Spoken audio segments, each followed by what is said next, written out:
And now we want to turn to the escalating violence in the Middle East. President Biden expressing support today for a ceasefire and a call to Israeli Prime Minister Benjamin Netanyahu. It comes as the deadly conflict between Israel and Gaza's militant Hamas rulers enters its second week.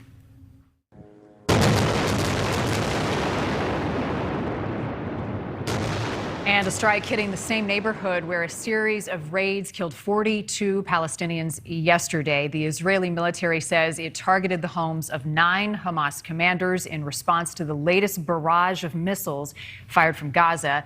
The U.S. says it is engaging in quiet diplomacy in an effort to end the fighting. Our focus, our goal, every single action we take, every statement we make is with the objective of reducing the violence and bringing an end to the conflict on the ground.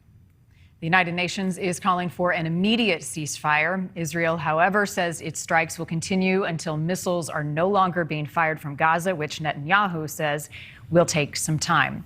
NewsNation's Leland Vittert joins us now. You spent some time in the Middle East. A little bit here and there. Welcome to the NewsNation team. I think, first of all, I'd like to start with some news out new tonight, and this is in regards to the House Foreign Affairs Committee talking about some money that's going to Israel for missiles. What can you tell us about that and that development tonight? And this speaks to this larger issue of a schism within the Democratic Party about whether or not there is a lockstep between the United States and support of Israel, about $785 million worth of armaments that the Biden administration approved. And now there is reporting that the House Foreign Affairs Committee, specifically the Democrats on that committee, might try and block it or at least delay this shipment of missiles. Some great reporting by my friend and back in D.C., Mike Allen at Axios, about Chuck Schumer, the Senate Majority Leader, who is now facing a lot of pressure by the more progressive wing of the Democratic Party, who is saying, wait a second, we don't really like what is happening in Israel and in Gaza, and we don't like what the Israelis are doing. And that is not something you ever heard from Democratic politicians in the past. Well, and it also sends a message to the president, too, Leland. Late this afternoon, President Biden expressed support for a ceasefire in a call to Netanyahu, but he stopped short of calling an end to the violence. What can you tell us about that call and the impact that it may have? Well, you picked up on the very key word, which is support a ceasefire. Supporting a ceasefire and demanding a ceasefire are two very, very different things. And the psychology, at least in the Middle East, sometimes is reversed here. If we look back in history at the times that the Israelis have shown the most restraint, the times that the Israelis have been the most willing to negotiate, and also the times that they've faced the least violence, is when the Israelis felt and the world knew that they had unconditional support from the U.S. administration. You think back even the past couple of years when there were a lot of actions taken by the Trump administration that were going to allegedly start the next Mideast war, like moving the embassy to Jerusalem. That didn't happen. The American killing of the Iranian General Soleimani, that didn't spark a war. And that is because of sort of the view in the Middle East, both by the Israelis and by the militants, call them terrorists if you'd like, about what the U.S. administration would and wouldn't do.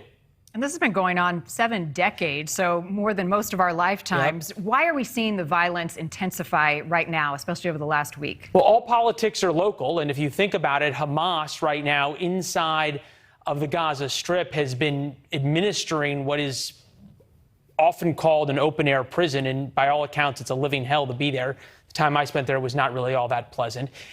Their sole mission is to destroy the state of Israel, and not doing anything for the past 7 years doesn't really speak to that mission. It's hard to justify to the people on the ground living there and the civilians why their life is so miserable if you're not fighting. So Hamas has a vested interest in fighting and showing that they're powerful, and also justifying all the hundreds of millions of dollars in weapons they get from the Iranians. And at the same time, Benjamin Netanyahu is now given an opportunity to show to his people, having been on his last political life 2 weeks ago, now all of a sudden he has a renewed chance because he's shown so many Israelis that he is the one who's going to protect them. He is the one who's going to stop the rocket fire.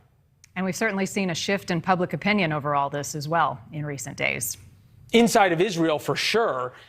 So often, much like the United States, political views inside Israel are split. But as I've talked to my Israeli contacts, and what's been very different about this conflict with Hamas versus back in 2014 or 2010 or 2009, when they were really worried about how the world saw them, and all of a sudden, we're being criticized, would say Israelis, and some of the more dovish Israelis would want to have a ceasefire. Now you're seeing almost universally, we want to finish the job as being their rallying cry. All right, Leland. Thank you.